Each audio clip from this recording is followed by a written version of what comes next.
Dieu notre Père est venu, il y a de nombreuses années, rencontrer les humains. Le père de la foi, pour nous les humains, c'est Abraham. Donc, Dieu avait demandé à Abraham de sacrifier son fils. Il ne l'a pas demandé à la mère d'Abraham. Parce que moi, comme mère, là, je ne suis pas sûre que j'aurais été apte à accéder à ce que Dieu m'aurait demandé. Il a demandé au père d'Isaac, Abraham, puis Isaac a accepté. Il a été jusqu'au bout, mais lors du sacrifice, Dieu a dit d'accord, il voulait voir jusqu'à quel point il aimait Dieu par-dessus son fils. Parce que son fils, c'était ce qu'il aimait le plus au monde. Ensuite, on a vu dans l'histoire à quel point le mal aussi existe, que les humains voulaient construire des royaumes avec le sang des esclaves. Ils voulaient se servir des gens pour s'enrichir. Bon, ça existe depuis toujours. Quand Dieu a été rencontré Moïse, en lui disant, il voyait ce qui se passait. Puis il venait sauver son peuple. Donc, il a envoyé Moïse parler à Pharaon. Pharaon que jamais il voulait laisser les esclaves partir. Moïse avait demandé à Pharaon de laisser les esclaves pour aller rendre un culte à Dieu, à leur Dieu. C'était ça le but, rendre un culte. Pharaon a toujours refusé jusqu'au bout,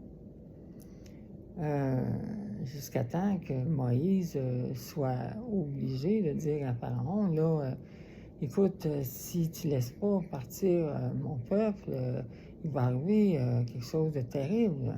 Terrible. Tous les premiers-nés vont mourir. Pharaon a quand même refusé. Mais il fallait que ça arrive comme ça. Moïse a dit au peuple juif de mettre du sang de l'agneau. Puis quand la mort va passer, qu'elle va voir le sang, la mort n'entrera pas.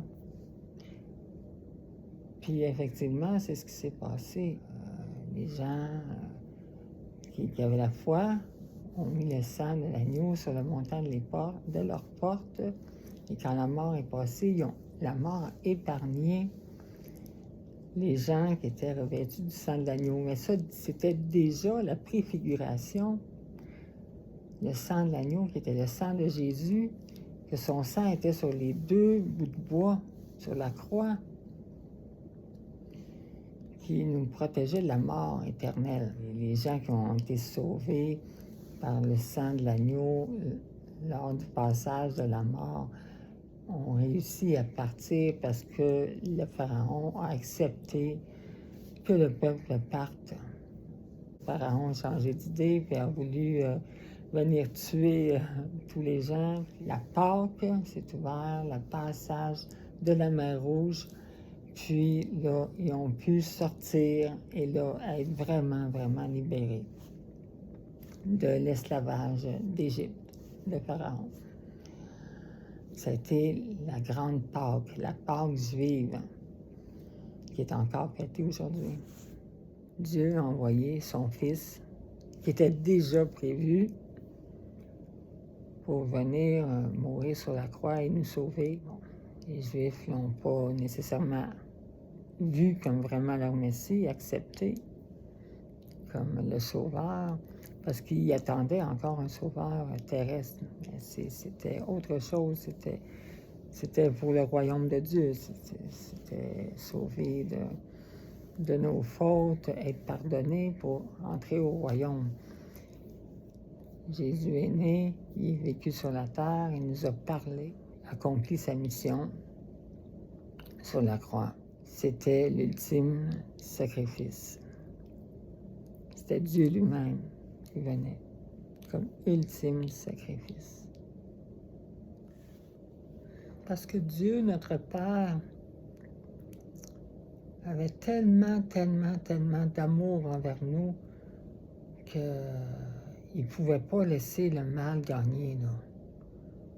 Il ne pouvait pas nous perdre, là. Alors voilà. L'ultime sacrifice, c'est l'amour de notre Père. Ainsi, lorsque Dieu avait demandé que le peuple de Moïse aille lui rendre un culte, Jésus a déjà montré le culte. Parce qu'avant de mourir, Jésus a pris le pain, le rompit. C'était son corps qui rompait. Il le donna en leur disant, prenez et mangez-en tous. Ceci est mon corps. Il n'a pas dit ça représente ou... Non. Ceci est mon corps. Prenez et mangez-en tous. Avec la coupe de son sang, ceci est mon sang, le sang de la nouvelle alliance, qui sera versé pour vous et pour la multitude en réparation des péchés. C'est très grand à chaque fois que nous allons à la messe, que nous allons communier au corps et au sang du Christ. Le Christ s'associe à nous directement. Il est en nous. Nous formons un avec lui, avec son Père. C'est le plus grand culte qui peut exister.